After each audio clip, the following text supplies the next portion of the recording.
Every day after school, David waited by the bicycle stand close to the school park with his head down.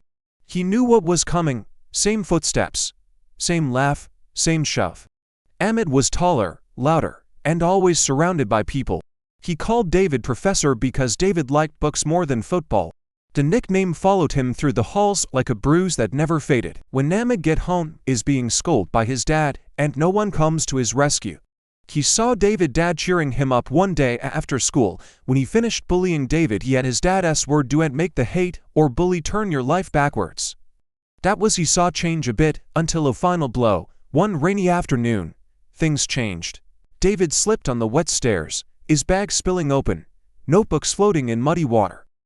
Laughter echoed, then stopped. Through the blur of rain, he saw Ahmed standing there, silent. For the first time, Ahmed didn't laugh. He bent down, picked up the soaked pages, and held the umbrella over David's shaking hands. "Sorry," Ahmed muttered.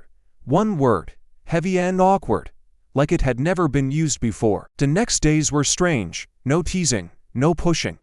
Ahmed started sitting near David in class, asking for help with homework he pretended not to care about.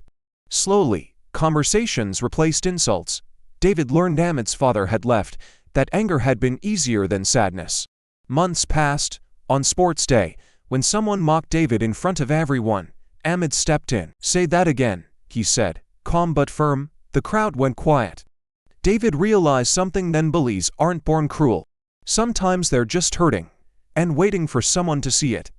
Years later, when David smiles at his phone after a late-night call, it's always Ahmed on the other end, his first bully, his strongest protector, his best friend.